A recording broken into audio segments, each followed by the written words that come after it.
টাকার ভেতরে 18 GB RAM use করার সুবিধা, তার সাথে আইপি রেটিং সহ 5 হোল কাটআউটের ডিসপ্লে এবং মোটামুটি ভালো মানের গেমিং চিপসেট নিয়ে হাজির হয়ে গিয়েছে Realme C71। তার সাথে এই ফোনটাতে বাজেট সেগমেন্টে এই প্রথমবারের মতো 6300 mAh এর হিউজ ব্যাটারিকে ইউজ করেছে Realme। পাওয়া যাবে 45 ওয়াটের চার্জিং স্পিড। তো এইরকম বাজেট কিনার স্মার্টফোনটা আদৌ কি টেকনো ইনফিনিক্স এর ফোনগুলো থেকে বেটার হবে কিনা এই বাজেটে, সবকিছু সম্পর্কে জানতে লাইক সাবস্ক্রাইব করে দেখতেই থাকুন। 196 গ্রাম ওজনের সাথে আসা Realme C71 এ 8 মিলিমিটারের থিকনেস থাকছে, যদিও কিনা ফোনটার ভেতরে 6300 mAh এর হিউজ ব্যাটারিকে দিয়ে দিয়েছে Realme। সো সিলিকন কার্বন টেকনোলজির মাধ্যমে এটা হয়তো করা সম্ভব হয়েছে। 45 ওয়াটের চার্জিং স্পিডের মাধ্যমে 1.5 ঘন্টার মতো সময় লেগে যাবে ফোনটাকে ফুললি চার্জ করতে, আর একবার চার্জ করে ফেললে আপনারা আরামসে 2-3 মতো ব্যাটারি ব্যাকআপ পেয়ে যাবেন এখান থেকে। আর সবচেয়ে ইন্টারেস্টিং ব্যাপার হচ্ছে গিয়ারবক্সের ভেতরেই 45 ওয়াটের ব্রিককে ফ্রিতে দিয়ে দিয়েছে Realme। পাওয়া যাবে বেশ কিছু কাগজপত্র, সিম ইজেক্টর টুল, USB Type-C ডাটা কেবল আর একটা ভালো মানের টিফু কেস। সো বক্স কন্টেন্টের পরে এবার ডিজাইন সম্পর্কে জানা যাক। প্রথম দেখায় যে কেউ প্রেমে পড়ে যাবে এই ফোনটার ডিজাইনে। পেছনে ট্রিপল ক্যামেরা কাটআউটের ডিজাইন থাকলেও এখানে শুধুমাত্র একটা ক্যামেরাই কাজের।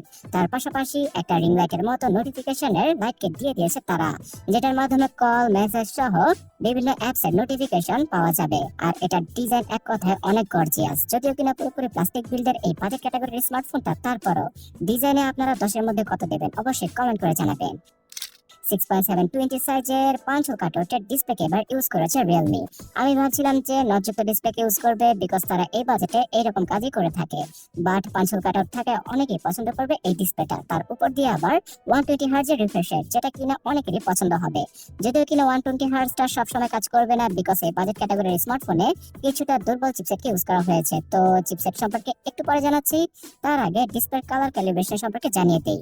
বাজেটের মধ্যে মানে 15,000 টাকার বাজেটে এই ফোনটার ডিসপ্লের কালার আরো কিছুটা পাঞ্চি হতে পারতো। তার পাশাপাশি শুধুমাত্র HD+ রেজোলিউশন থাকায় কিছুটা শার্পনেসে ঘাটতি অনুভব করাই যাবে। সো ফুল HD+ এর শুধুমাত্র চিপসেটের জন্য ইউজ করা পসিবল হয়নি। যদি ফুল HD+ রেজোলিউশনের ডিসপ্লে ইউজ করা হতো তাহলে ডিসপ্লের প্রেসারটাই চিপসেটটা নিতে পারতো না। তো ডিসপ্লেটা মোটামুটি 10-এর মধ্যে 7 অথবা 6 দেওয়ার মতো। 5 হোল কাটআউটটা থাকায় অফলাইন মার্কেটে অনেকে এটাকে পারচেজ করবে।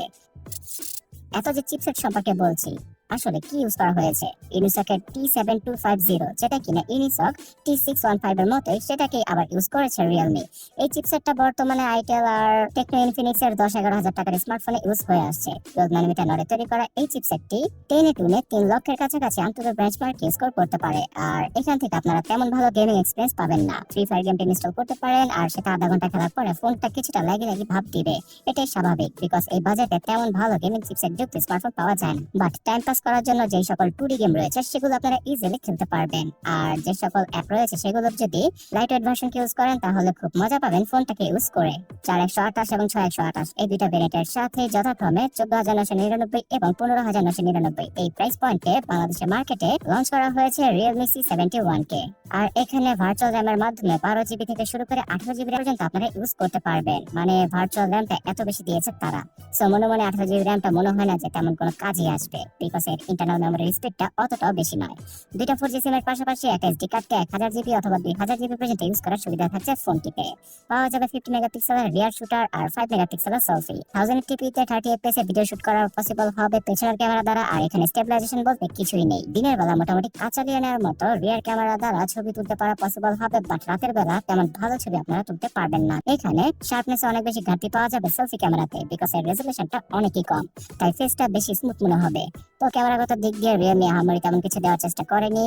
ইনফ্যাক্ট এই বাজেটে টেকনো ইনফিনিক্স এর ফোনগুলো থেকে এর থেকেও ভালো ক্যামেরা সেটআপ পাওয়া যায়। ইনফ্যাক্ট আইটেল এর S25 থেকে আপনারা সবচেয়ে ভালো ক্যামেরা সেটআপ পেয়ে যাবেন 15,000 টাকার মধ্যে। সিঙ্গেল লাক্স স্পিকার, হেডফোন টেকার গর্ত সহ এখানে টুকটাক কিছু সেন্সর দিয়ে দিয়েছে Realme। পাওয়া যাবে সাইড মাউন্টেড ফিঙ্গারপ্রিন্ট স্ক্যানার আর software base face unlock. So guys, এক কথা বলতে গেলে শুধুমাত্র Realme ফোন কিনতে চাইলে, তাও আবার অফিসিয়াল ভাবে ওয়ারেন্টি যুক্ত, তাহলে Realme C71 কে আপনারা দেখতে পারেন। ফোনটার ডিজাইন খুব সুন্দর, ব্যাটারি ব্যাকআপটা ইনসেন লেভেলের, মানে মারাত্মক লেভেলের, তার পাশাপাশি ডিসপ্লেটাও চলার মতো।